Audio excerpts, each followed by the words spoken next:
এই মোদাসের এ কিন্তু ছোট থেকে খুব ঢ্যামনাটাস ছিল। এর আব্বাজির নাম হচ্ছে মহাত আলী মোল্লা। সেই মোদাসেরকে সহ্য করতে পারত না। এই মোদাসেরকে খুব ছোটবেলায় আমাদেরই গ্রামে মৃত মাওলা বক্স, তার ছেলেরা এখন জীবিত আছে, মতিনের বাড়িতে রাখালি করতে দেয়। ওদের বাড়িতে গরু চড়াতো এবং ছাগল চড়াতো। তো বেশ এটা কিছুদিন করতে করতে তারপরে তিনি বাঁশের ব্যবসা শুরু করে।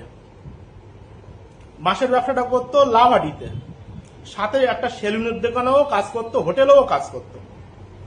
আর এই মোদাসের ওনার যে পিতা মহাত আলী মোল্লার একটা জমি ছিল, ওই যে আমাদের যে হোজরাখানা করে রেখে দিয়েছে ভোটো নামে, আপনারা নিশ্চয়ই জানবেন কাটালিয়াতে, ওখানে কিন্তু তালপাতা টাঙিয়ে একটা ছোট ঘুমটি মতো করে ওখানে জীবনযাপন করত, নিজেই রান্না বান্না করে খাওয়া দাওয়া করত।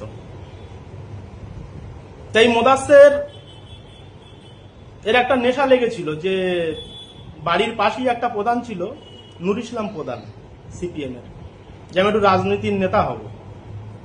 তাই মোদাসের 2008-এ, এর ব্যক্তিগত জীবন নিয়ে আমি কিছু বলবো না, শুধু এর যে উত্থানটা আমি সেটাই কিন্তু বলবো। এর যদি ব্যক্তিগত জীবন বলি তাহলে মালটা রেগে আবার পুরো একদম ফরকে উঠবে। কারণ রাজনীতিক নেতাদের চরিত্র নিয়ে আমি কথা বলবো না, কে কি ধরনের কোন ধরনের সেটা বলবো না। এর যে মানুষকে যে অত্যাচার করেছে এবং যে মাল কামিয়েছে সেটাই তুলে ধরবো আজকের আপনাদের কাছে। 2008-এর পঞ্চায়েতে কোন রকমে একবার এর বুথে জিতে যায় এবং প্রধানরা আরাবুল ইসলামের হাত ধরে হয়ে যায়। যেদিনকে প্রধান হয়েছে ভোগালী 2 অঞ্চলের, তার পরের দিন থেকেই কনস্ট্রাকশন শুরু করে দেয়, মানে বাড়ি নির্মাণের কাজ শুরু হয়ে যায়। ওর রাজনৈতিক উত্থান, লুটপাট, মানে ঘর দেব বলে টাকা নেওয়া, 100 দিনের কাজের থেকে হাফ টাকা নেওয়া, এলাকায় থেকে এমন কোনো জায়গা নেই যে যেখানে মানুষ ঘর করতে গিয়ে ওকে টাকা দিতে হয়নি, ওর কাছে বিচার করতে গেলেও টাকা দিতে হয়েছে। এর রাজনৈতিক জীবন। আরো একটা কথা, পিছনের কথা ভুলে যাচ্ছি, বাঁশের ব্যবসার পরে ও কিন্তু কেরোসিন তেলের ব্যবসা শুরু করে কাটালিয়া মাদ্রাসার সামনে। এবং এর আর একটা গুণ ছিল, কোন মানুষ তখনকার সময় 2008 সালের আগের কথা বলছি, যদি মানুষ কানতে কানতে কেউ রাস্তা দিয়ে যাচ্ছে তাকে ডাকতো ঠিক এইভাবে, এসে বলতো কি হয়েছে।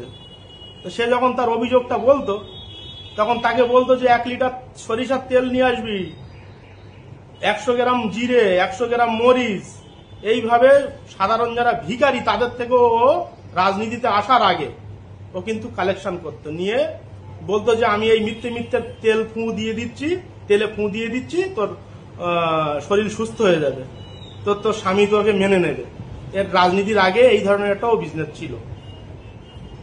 তো যখন প্রধানটা যখন হয়েছে, হওয়ার পরে থেকে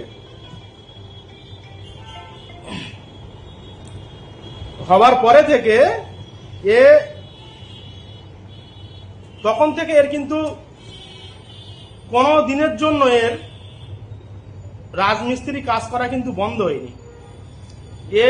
ভাঙড় কাটালিয়া হাই স্কুল থেকে আপনার নূতন ব্রিজ পর্যন্ত 7টা থেকে 8টা প্রপার্টি কিনে তার ভিতরে 1টা 2টো 3টে 4টে 5টা বিল্ডিং কম বেশি রেডি করেছে।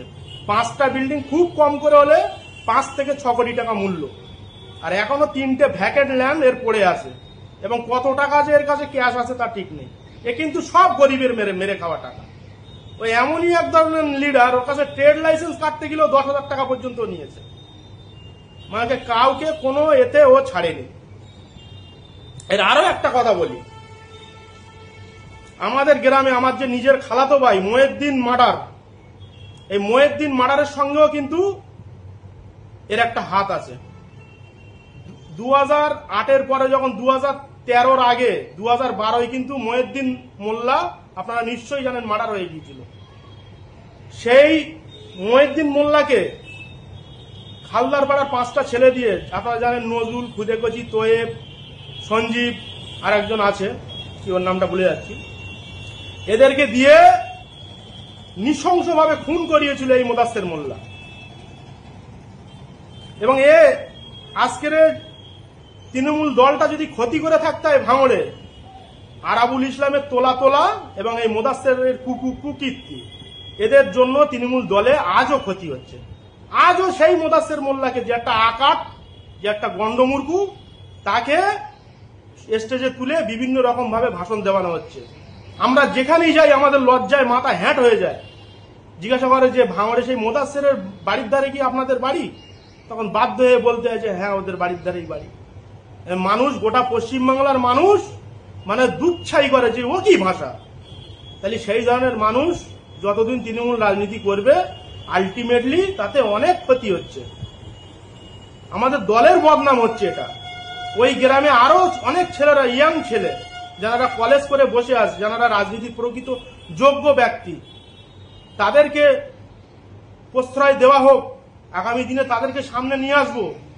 সুতরাং এই ধরনের মানুষকে রাজনীতির থেকে যাতে তাড়াতাড়ি বার করে দেওয়া যায়, সেই সুব্যবস্থা সব জায়গায় ছুটে বেড়াচ্ছি এবং করার সুচেষ্টা চালিয়ে যাচ্ছি। আপনারা ভাবেন, এই যে 9-1 রোডটা এত খারাপ ছিল, 9-1 রোডটা যে হয়েছে, এই 9-1 রোডের ক্ষেত্রে কিন্তু আমার একটা বড় ভূমিকা আছে। আমি কিন্তু অনেক ছোটাছুটি করেছিলাম।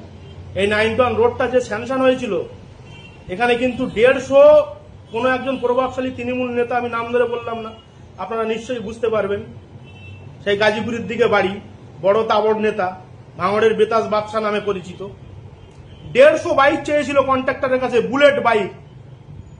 তার বিরোধিতা করেছিলাম এবং সেই বাইক কন্ট্রাক্টরকে ওনাকে দিতে দেইনি, যার জন্য আজ রাস্তাটা এত ভালো হয়েছে, যার জন্য আজও সেই রাস্তাটা টিকে আছে।